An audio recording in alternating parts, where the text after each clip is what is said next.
Second question लिखते हैं फिर। If T is a real, ये जेई के प्रीवियस ईयर का क्वेश्चन है, करते हैं इसको। If T is real, T जो है वो रियल है, एंड लैम्डा की वैल्यू गिवन है T square minus 3t plus 4 upon T square plus 3t plus 4, then the number of solution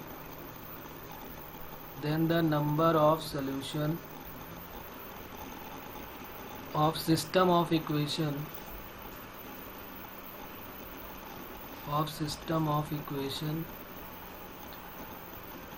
3x minus y plus 4z equal to 3, x plus 2y minus 3z equal to minus 2, और 6x plus 5y plus lambda z equal to minus 3।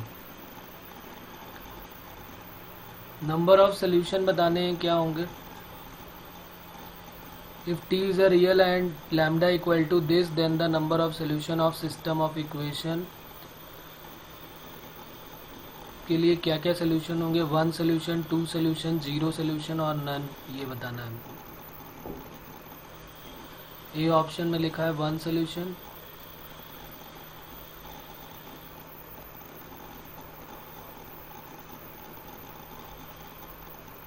B option में 2, सी में 0 और D में none. -1 1 ये लिख लेते हैं, 1 2 -3 और थर्ड है 6 5 और लैम्डा, और ये आ रहा है 7 लैम्डा प्लस 5, ये वैल्यू आ रही है। और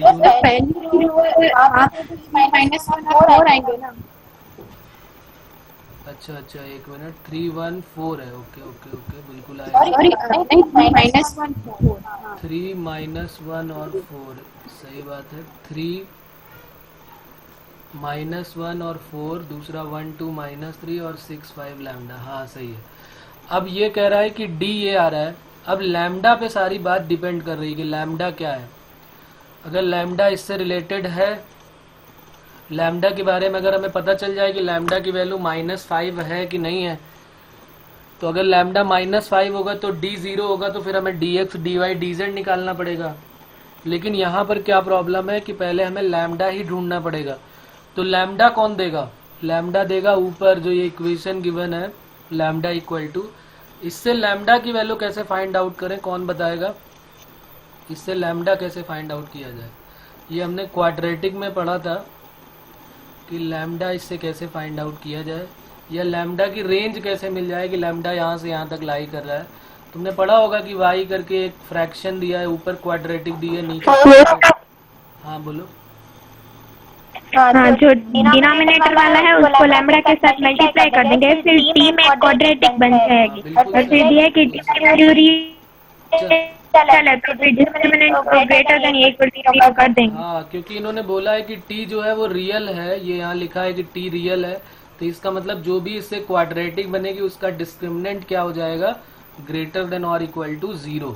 तो लिख लेते हैं यहाँ पर, क्रॉस मल्टीप्लाई करो जरा यहाँ पर, और फिर टी में क्वाड्रेटिक बना लो, t square plus 3t plus 4 और equal to t square minus 3t plus 4, और फिर लैम्डा को अंदर मल्टीप्लाई करके टी में एक क्वाड्रेटिक बना लेते हैं, T square into lambda -1 plus 3 common ले लेते हैं क्योंकि दोनों में कॉमन है, 3 इंटू लैम्डा प्लस 1 और इंटू कितना हो जाएगा ये टी, और प्लस 4 लैम्डा माइनस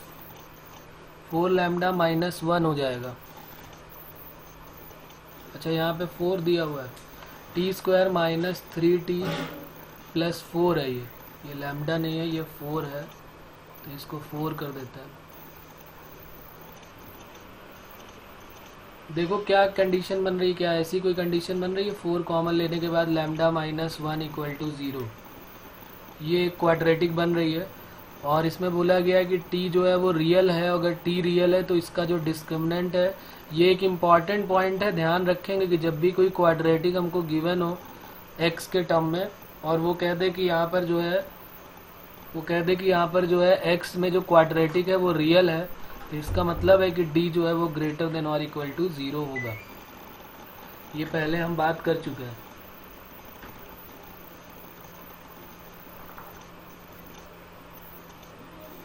निकालो वैल्यू जल्दी से, d ग्रेटर देन और इक्वल टू 0 करो। तो d क्या होता है, b स्क्वायर माइनस 4ac, तो 9 इंटू लैमडा प्लस 1 का whole square minus 4 a lambda minus 1 और c जो है वो 4 times lambda minus 1 greater than और इक्वल टू 0। और अब यहाँ पर जरा मल्टीप्लाई कर लो, या एक काम करते हैं, देखो यहाँ पे सब कुछ परफेक्ट स्क्वायर बन रहा है, ये भी परफेक्ट स्क्वायर बन रहा है और ये भी परफेक्ट स्क्वायर बन रहा है, तो क्यों ना इसको ऐसे लिख लिया जाए 3 लैमडा प्लस 3 का होल स्क्वायर और इसको 4 लैमडा माइनस 4 का होल स्क्वायर। तो फिर ओपन नहीं करना पड़ेगा ना फैक्टराइज करना पड़ेगा, सीधे यहाँ पे हमारा आंसर आ जाएगा। तो a square minus b square apply कर दिया, तो ए प्लस बी और ए माइनस बी, तो 3 lambda plus 3 plus 4 lambda minus 4 और 3 lambda plus 3 minus 4 lambda plus 4 greater than और इक्वल टू 0। तो ये हो गया 7 लैमडा माइनस 1 और ये हो गया कितना, माइनस लैमडा और प्लस 7, ये ग्रेटर देन और इक्वल टू 0। और या इसको हम माइनस से मल्टीप्लाई कर दें तो क्या बन जाएगा यहाँ पे, लैमडा माइनस 7 लेस देन और इक्वल टू 0। थोड़ा सा कैलकुलेशन बड़ा हो जाएगा, लेकिन हमें पता चल गया कि लैमडा की जो रेंज है वो कहाँ से कहाँ तक लाई करेगी। ये प्लस इन्फिनिटी, ये माइनस, यहाँ पर 7 और यहाँ 1/7। तो लैमडा की वैल्यू कहाँ से कहाँ तक लाई कर रही है, lambda is lies between 1/7 to 7। अब लैमडा अगर 1/7 से 7 के बीच में लाई कर रहा है, तो अब तो आंसर पता चल गया होगा कि ऊपर क्या आने वाला है। यहाँ पर लिखा हुआ है कि d की वैल्यू 7 टाइम्स लैमडा प्लस 5 है, d की वैल्यू है 7 टाइम्स लैमडा प्लस 5। और अगर लैमडा इसके बीच में लाई कर रहा है, तो क्या कभी भी ये वैल्यू 0 होने वाली है, क्योंकि लैमडा एक पॉजिटिव नंबर आ रहा है, और अगर पॉजिटिव नंबर है तो ये कभी 0 नहीं होगा। तो इसका मतलब हमको पता चल गया कि d की वैल्यू नॉट इक्वल टू 0 है। और अगर d नॉट इक्वल टू 0 है तो क्या आंसर हो जाएगा हमारा,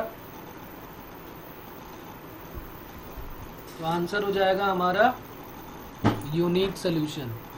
और यूनिक सोल्यूशन है यूनिक सोल्यूशन। और अगर यूनिक सोल्यूशन है तो फिर हमारा ऑप्शन जो दिया था 1 सोल्यूशन, ए ऑप्शन हमारा करेक्ट हो जाएगा। तो लिख लेते हैं इसमें ए ऑप्शन करेक्ट है।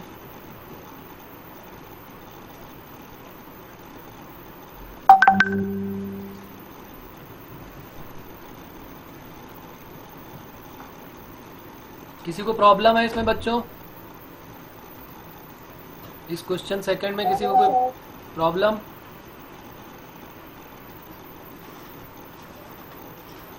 नहीं,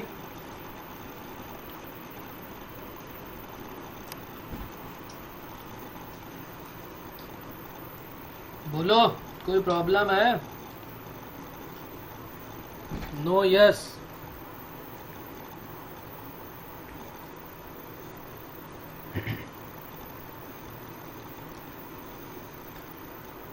नो सर, ओके ठीक है। तो क्वेश्चन नंबर 3 की बात करते हैं। क्वेश्चन नंबर 3 लिख लेते हैं, ये भी प्रीवियस ईयर का ही क्वेश्चन है और इसका आंसर अब तुम लोग बताओगे। A and b are real if a and b are real, a और बी रियल है, and linear equation are, linear equation क्या क्या है वो लिख लेते हैं। ax plus sine b y plus cos b z equal to 0। दूसरी इक्वेशन है x plus cos b y, cos b अलग है और y अलग है, plus sine b z equal to 0। और तीसरी है minus x plus sine b y और minus cos b z, cos b अलग है और जेड अलग है, equal to 0, the set of all values of a, the set of all values of a, the set of all values of a for which the system of linear equation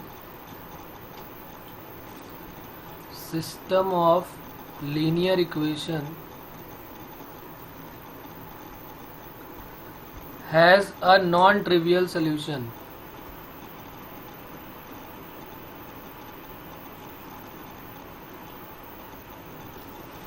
Has a non-trivial solution is, और यहाँ पर option भी लिख देता हूँ क्या क्या है. A belongs to minus root 2 to plus root 2.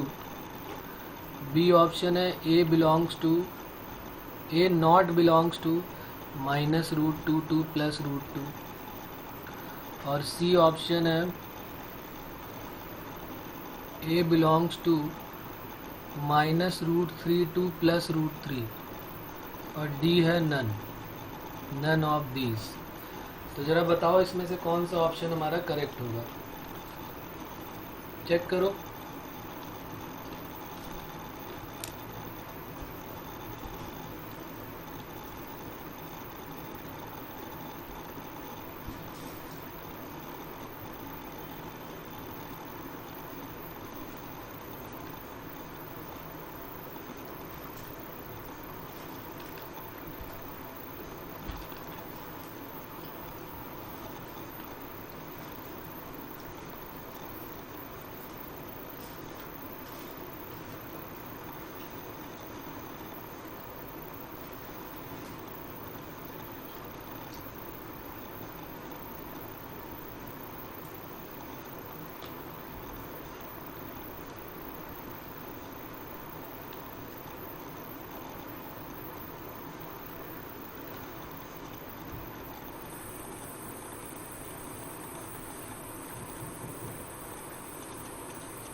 ये आ रहा है answer.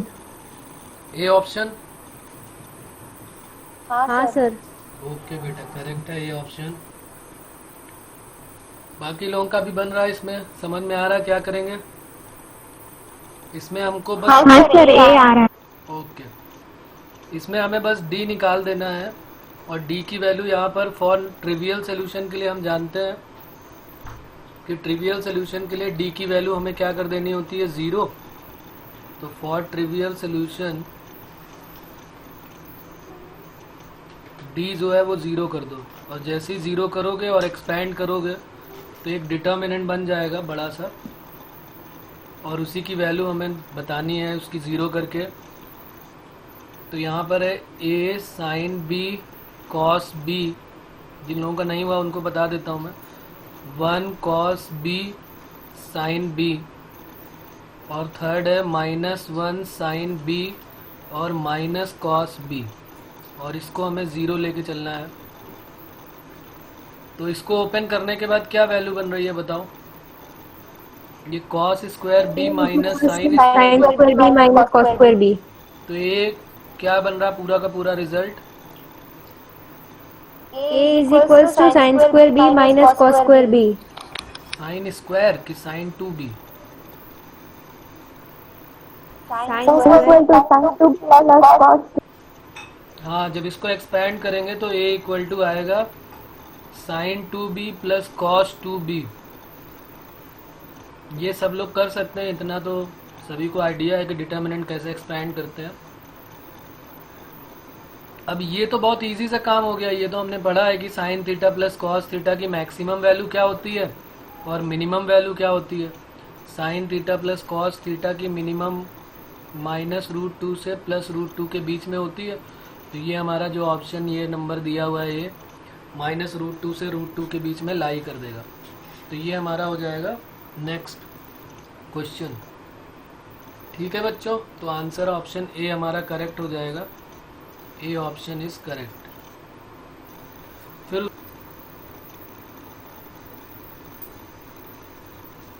ABC are the angles of triangle ABC, then हमको इसकी वैल्यू बतानी है। एक डिटर्मिनेंट गिवन है 10A 1 और 1, 1 10B और 1, 1 1 और 10C इज इक्वल टू, और ये ऑप्शन भी यहाँ पर गिवन है 1 माइनस 1 2 और नन। तो इसको भी सॉल्व करते हैं, देखते हैं कौन सा ऑप्शन करेक्ट है। जरा चेक करो, जल्दी से बताओ।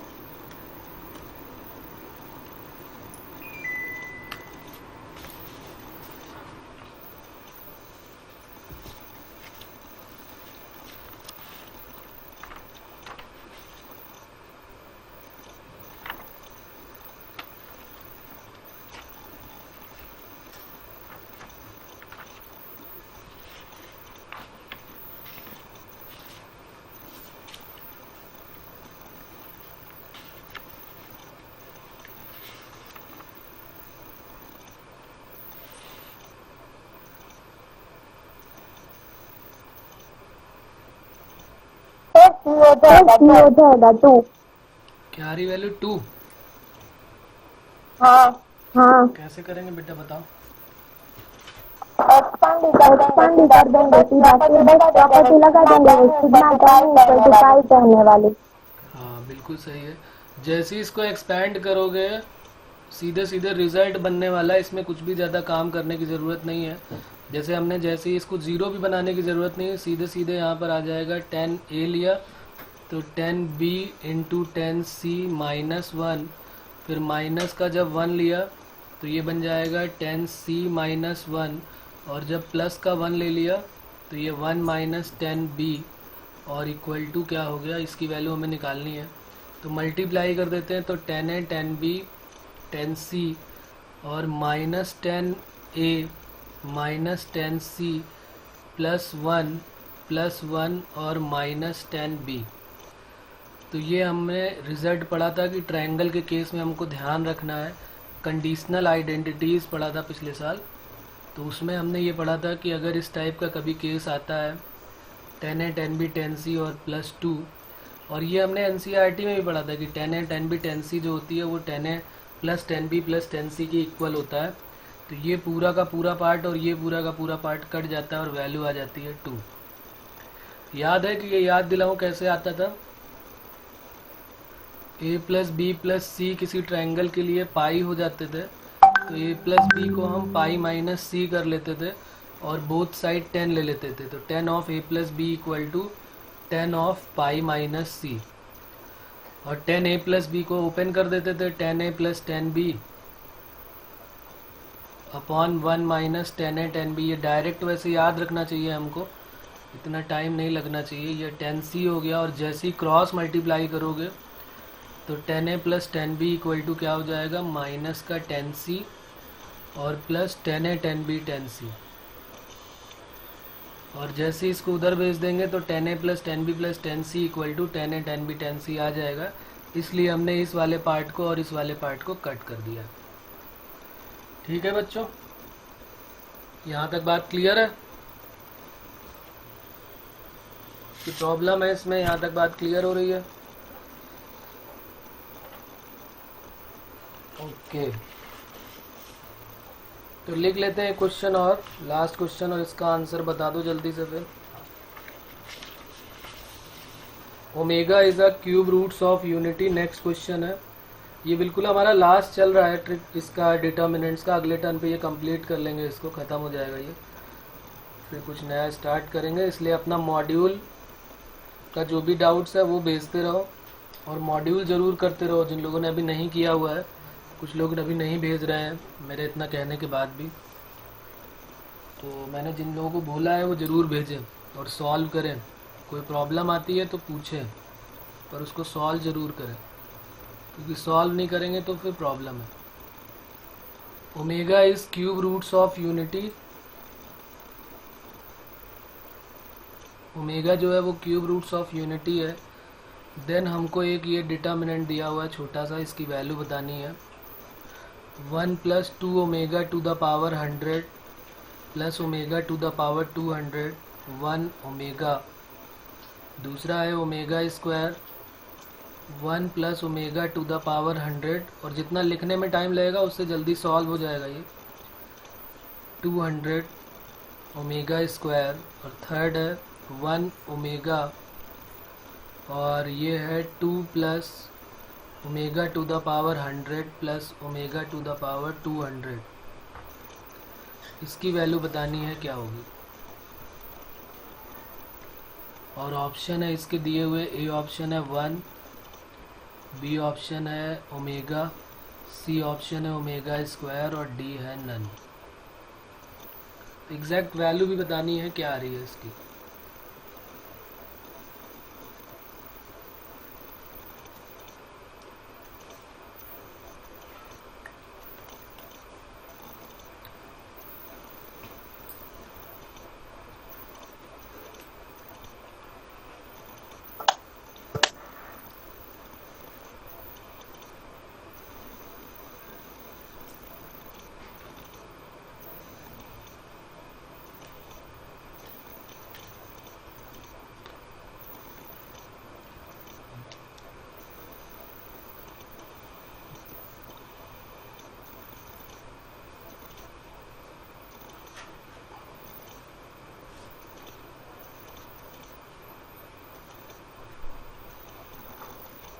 गया 1 प्लस ओमेगा और प्लस ये कितना आने वाला है यहाँ पर 2 ओमेगा की पावर 200 है, तो ओमेगा स्क्वायर। सही है ये। और यहाँ 1 ओमेगा, ये वैल्यू चेक करो ये सही है कि नहीं, सेकेंड वाला कॉलम, फर्स्ट वाला कॉलम। ओमेगा की पावर 99 3 से डिविजिबल हो गया तो ओमेगा, और 3 6 जा 18 2, 3 6 जा 18 2, तो ओमेगा स्क्वायर। अब यहाँ तक तो ये डिटर्मिनेंट बन रहा है।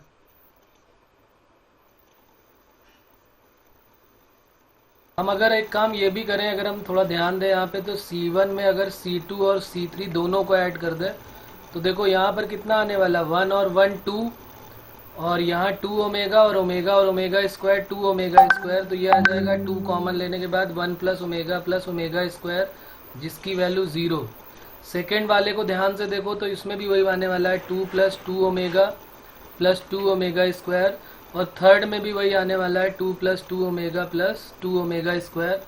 यानी कि पूरा का पूरा एक रो जो है वो, एक कॉलम जो है वो पूरा का पूरा 0 है, तो इसलिए वैल्यू ऑफ डिटर्मिनेंट क्या हो जाएगी हमारी, 0 हो जाएगी। तो ये हमारा लास्ट क्वेश्चन हो गया। ठीक है, तो बाकी फिर अगले टर्न पे करेंगे। अगले टर्न पे मैं सारा थ्योरी पार्ट जो है वो पूछूंगा, तो इसलिए वो सारा तैयार करना है सभी लोगों को। और अभी मॉड्यूल में कहाँ तक पहुँचे हैं अंजलि, कहाँ तक किया बेटा? सर एक्सरसाइज 3 चल रही है। एक्सरसाइज 3। हार्दिक,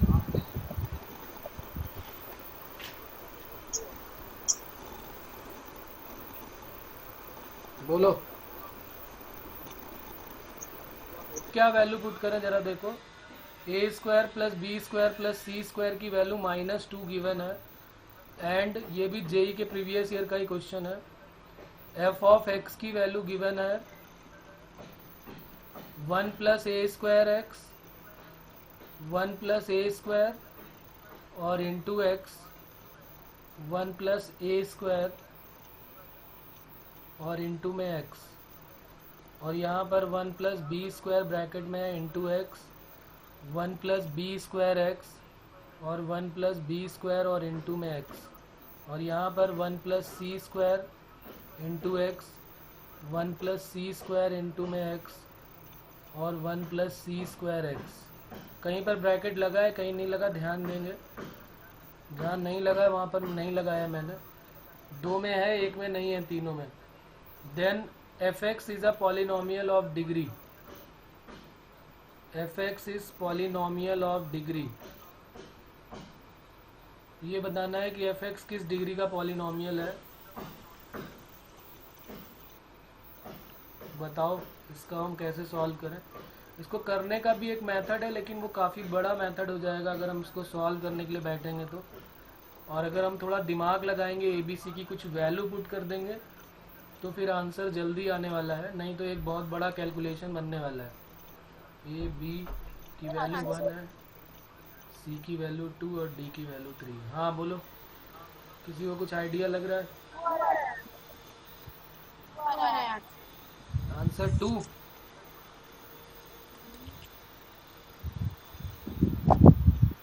क्या आएगी वैल्यू?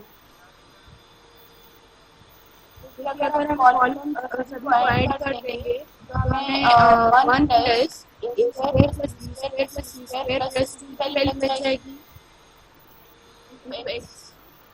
यहाँ पर हमें ऐसे ही सोचना चाहिए कि ये तीनों स्क्वायर हैं और तीनों स्क्वायर का सम जो है वो पॉजिटिव होगा, लेकिन यहाँ पर नेगेटिव आ रहा है, तो इसका मतलब है कि कोई ना कोई इमेजिनरी नंबर डाला गया होगा। तो अगर हम यहाँ पर सेटिस्फाई करें तो जैसा उसने बोला कि ए और बी दोनों आई पुट कर दो और सी 0 पुट कर दो, या कोई भी दो को आई और सी को 0 पुट कर दो, तो आई स्क्वायर की वैल्यू -1 करके आंसर आ जाएगा। तो जैसे ही हम यहाँ पर ये वैल्यू पुट करेंगे, एक लाइन में हमारा सीधे आंसर आएगा 1 प्लस आई स्क्वायर -1 होता है, तो ये हो जाएगा 1 माइनस एक्स, और ये 0 और यहाँ पर क्या आ जाएगा 0 1 माइनस एक्स 0, और यहाँ पर x और 1। और जैसे ही देखो इसको एक्सपैंड करोगे इसके रिस्पेक्ट में, किसी 1 के रिस्पेक्ट में एक्सपैंड करोगे तो ये माइनस ये, तो इसकी वैल्यू 1 माइनस एक्स का होल स्क्वायर आ जाएगी। तो ये मेथड हमारे लिए ज़्यादा सुटेबल है। पहले हम कुछ चेक करके देख लें, नहीं तो फिर सॉल्व करने वाला मेथड तो है ही है हमारे पास, लेकिन क्यों ना हम ऐसा कुछ करें अप्लाई जिससे डायरेक्ट आंसर जल्दी से आ जाए और हम जो यहाँ से टाइम बचाएं वो किसी दूसरे क्वेश्चन में यूज़ कर लें उस टाइम का। तो आंसर हो जाएगा 2 डिग्री का बनेगा, 2 डिग्री आंसर हो जाएगा हमारा। तो ये एक क्वेश्चन हो गया हमारा। एक और देख लेते हैं इस टाइप का। तो इस टाइप में पहले हमारा क्वेश्चन देखते ही हम पहले यही कोशिश करें कि हम कुछ ऐसी वैल्यू पुट कर दें जिससे हमारा आंसर जल्दी से आ जाए और हमें ज़्यादा मेहनत ना करनी पड़े। चलो एक क्वेश्चन और देता हूँ, देखता हूँ कितने लोगों को याद है ये कहानी। ये हमारा डेल्टा 1 गिवन है, y की पावर 5 z की power 6 z cube minus y cube y square z cube y की power 6 minus z to the power 6 y square z cube minus y cube. एक बहुत छोटा सा डिटर्मिनेंट यहाँ गिवन है जो देखने में काफ़ी सुंदर है।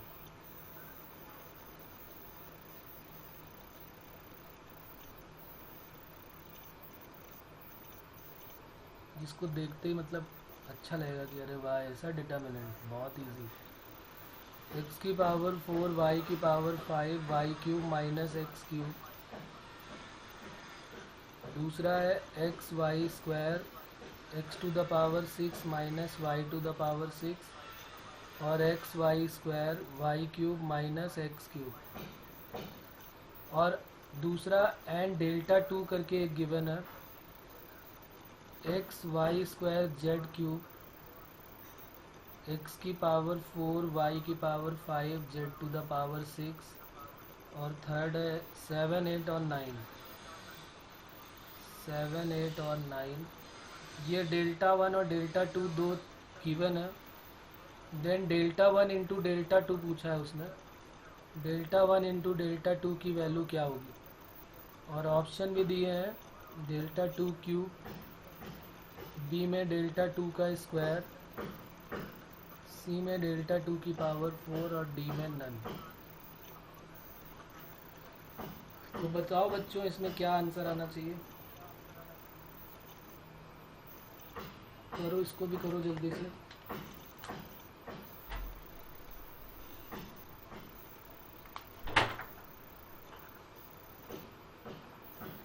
ये हमारा क्वेश्चन नंबर कौन सा, चलो नंबर को गोली मारो। ये बताओ इसका आंसर क्या होगा।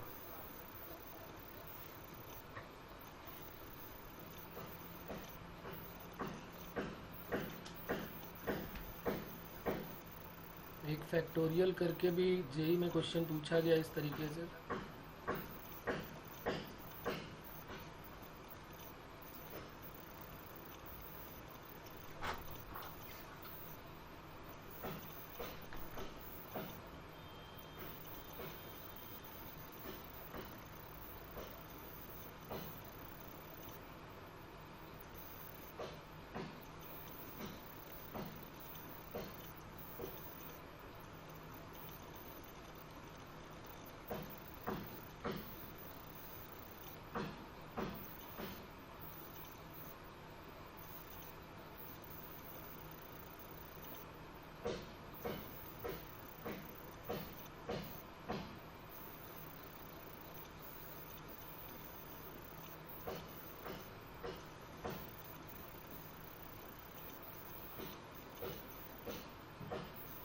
आ रहा है ये वाला क्वेश्चन किसी को समझ में? क्या करना चाहिए इसमें, क्या है ये?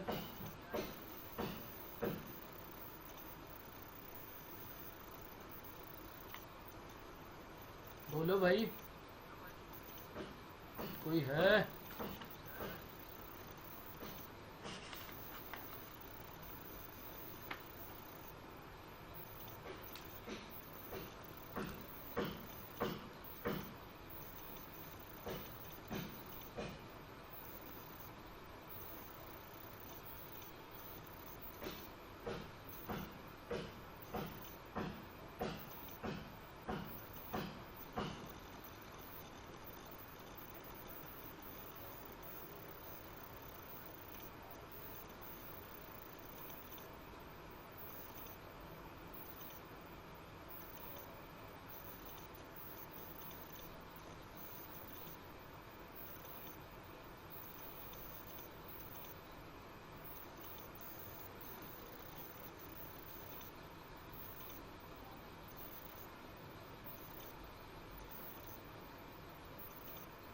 Differentiate delta 1 Prince.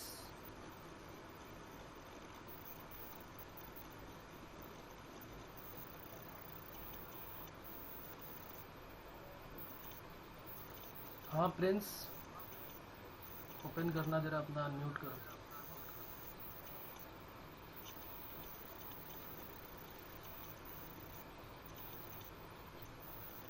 लिख लिख के भेजोगे, बात नहीं करोगे मतलब।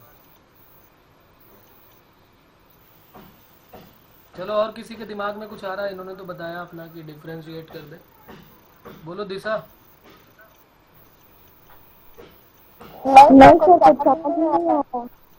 ओके, और अंजलि?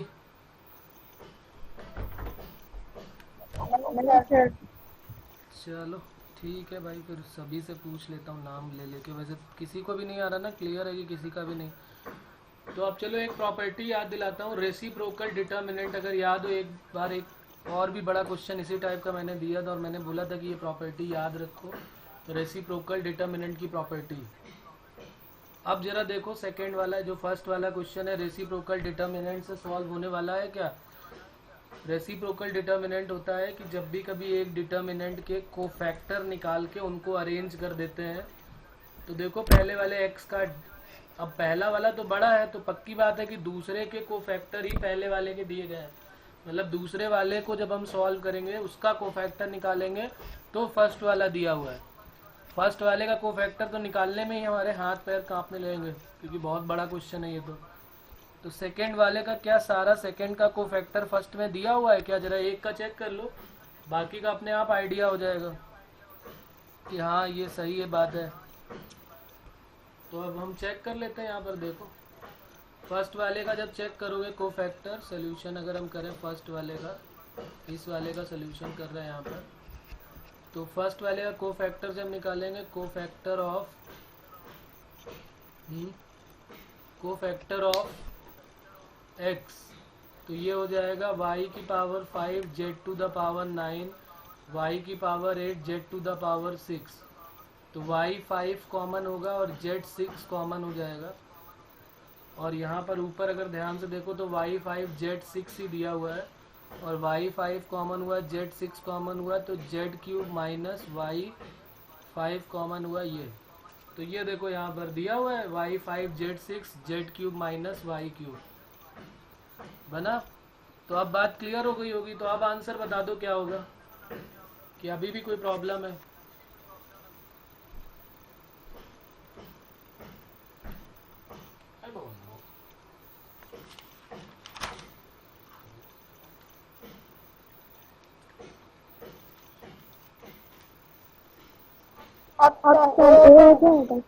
ऑप्शन ए बिल्कुल सही है, ऑप्शन ए हो जाएगा, क्योंकि हमने रिजल्ट पढ़ा था कि D dash equal to D to the power n-1 होता है। तो ये जो डी डैश है, इसका नाम इन्होंने क्या रखा है? डी डैश का नाम इन्होंने रखा है डेल्टा। तो डेल्टा 1 इक्वल टू डेल्टा 2 की पावर n-1, यानी कि 3-1, और 3-1 होता है 2। तो डेल्टा 1 इक्वल टू डेल्टा 2 का स्क्वायर, तो इन्होंने कहा है डेल्टा 1 इंटू डेल्टा 2 क्या होगा, तो ये क्या बन जाएगा डेल्टा 2 का स्क्वायर इंटू डेल्टा 2, तो डेल्टा 2 का क्यूब। तो देखो देखने में केवल क्वेश्चन बड़ा लग रहा था, बाकी इसमें दम कुछ नहीं है। तो अब अपने दिमाग में ये बात सेट करके रख लेंगे हम लोग कि जब भी कभी कोई ऐसा खतरनाक डिटर्मिनेंट हमको दिखाई दे और दो डिटर्मिनेंट हमको दिखाई दे, तो हम जरूर एक कोशिश ये जरूर करें कि कहीं एक ऐसा तो नहीं है कि एक डिटर्मिनेंट दूसरे का को फैक्टर डिटर्मिनेंट तो नहीं दिया हुआ है। और ये प्रॉपर्टी करके भी हम लोगों ने लिखा हुआ है, रेसिप्रोकल डिटर्मिनेंट को फैक्टर प्रॉपर्टी करके ऐसे लिखा हुआ है, तो ये ज़रूर ध्यान रखें। तो ठीक है, ये ऑप्शन ए हमारा करेक्ट हो गया। अब नेक्स्ट वाला क्वेश्चन कैसे करेंगे, ये इज करेक्ट, ये करेक्ट हो गया हमारा। हाँ कौन सा ऑप्शन, आंसर बी, बोलो बोलो। B 2x factorial x plus 1 factorial x plus 2। Common ले ले,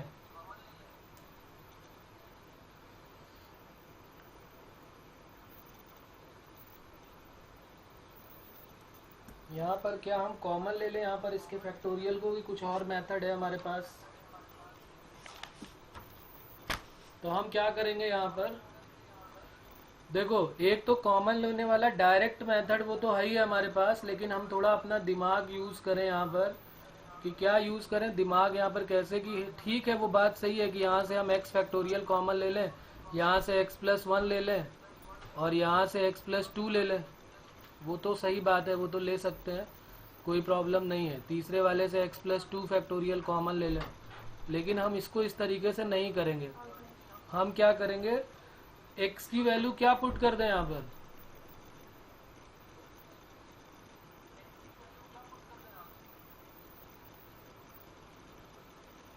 जिससे बिल्कुल छोटा हो जाए ये डिटर्मिनेंट, हम x की वैल्यू क्या पुट कर दें यहाँ पर 1 नहीं, और छोटा पुट कर लेते हैं, पुट x इक्वल, हाँ बिल्कुल सही है, पुट x इक्वल टू 0। तो इस वाले में हम सीधे क्या पुट कर लेंगे, x की वैल्यू 0 पुट कर दो, और जैसे x की वैल्यू 0 पुट करोगे दोनों डिटर्मिनेंट की वैल्यू निकाल दो, फर्स्ट वाले डिटर्मिनेंट की वैल्यू निकाल दो और जो ऑप्शन दिए उनकी वैल्यू निकाल दो।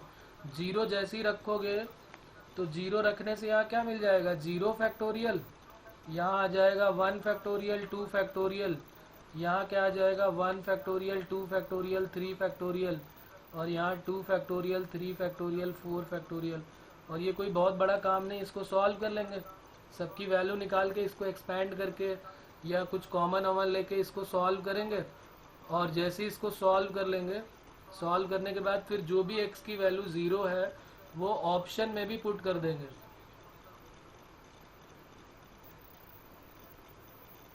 और देख लेंगे कि कौन सा ऑप्शन करेक्ट है, ये जल्दी आ जाएगा आंसर। और डायरेक्ट मेथड तो हमारे पास है ही है कि डायरेक्ट अगर हमें सॉल्व करना है तो हम डायरेक्ट तो कर ही सकते हैं, लेकिन हम कोशिश ये करें कि पहले अपना जुगाड़ वाला मेथड जरूर, जो शॉर्टकट वाला मेथड जो है इसका यूज़ ज़रूर करें। ये हम अपनी आदत बना लें, डिटर्मिनेंट के क्वेश्चन देखते ही कभी कभी 0 जो है हमारे बड़े काम का है। जब हमने देखा डिफ्रेंसिएशन ऑफ डिटर्मिनेंट में भी x इक्वल टू 0 बहुत काम का है, तो 0 जो है वो हमारा बहुत काम का है। तो 0 में z हटा दो यहाँ से, तो 0 कई सारे क्वेश्चन में क्या बन जाएगा हीरो। ठीक है, इस बात का ध्यान रखेंगे, तो 0 हमारे काम का बहुत है। एक क्वेश्चन और देता हूं, चलो इसका आंसर बताओ।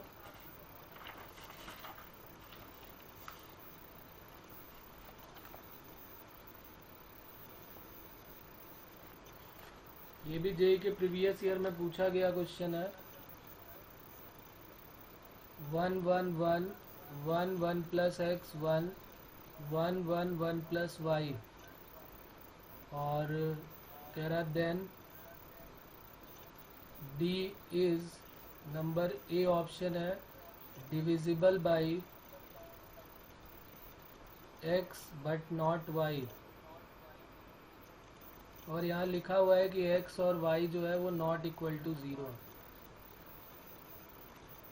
और इस तरीके से 3-4 ऑप्शन गिवन है, divisible by x but not by divisible. divisible by आज आवाज़ तुम्हारी पता नहीं क्यों कट कुट के आ रही है, कुछ प्रॉब्लम है तुम्हारी तरफ से। divisible by both x and y। हाँ, divisible by both x and y, बिल्कुल सही है। क्या करेंगे इसमें, एक्सपेंड किया है, हाँ एक्सपांड किया। हाँ तो चलो ठीक है, ऐसे भी कर सकते हैं एक्सपैंड करके, ज़ीरो करके, लेकिन अगर हम यहाँ पर x की वैल्यू कुछ पुट कर दें तो भी डायरेक्ट हमारा आंसर आ जाएगा x इक्वल टू 2y3, या कुछ ऐसी वैल्यू पुट करके भी निकाल सकते हैं। नहीं तो बहुत बड़ा काम नहीं है, इसको एक्सपैंड भी कर सकते हैं, उससे भी आंसर हमारा आ जाएगा। तो ठीक है, आज इतना ही करते हैं। अभी एडवांस वाले में थोड़ा सा टाइम लगेगा, तो उसको हम अगले टर्न पे डिस्कस करेंगे, 1-2 क्वेश्चन उसके, या मैं होमवर्क दे दूंगा उसको, तो करना, एक बार ट्राई करना। ठीक है बच्चों, तो मॉड्यूल अपना कंप्लीट करें, आज यहीं पर कंप्लीट करते हैं क्लास को,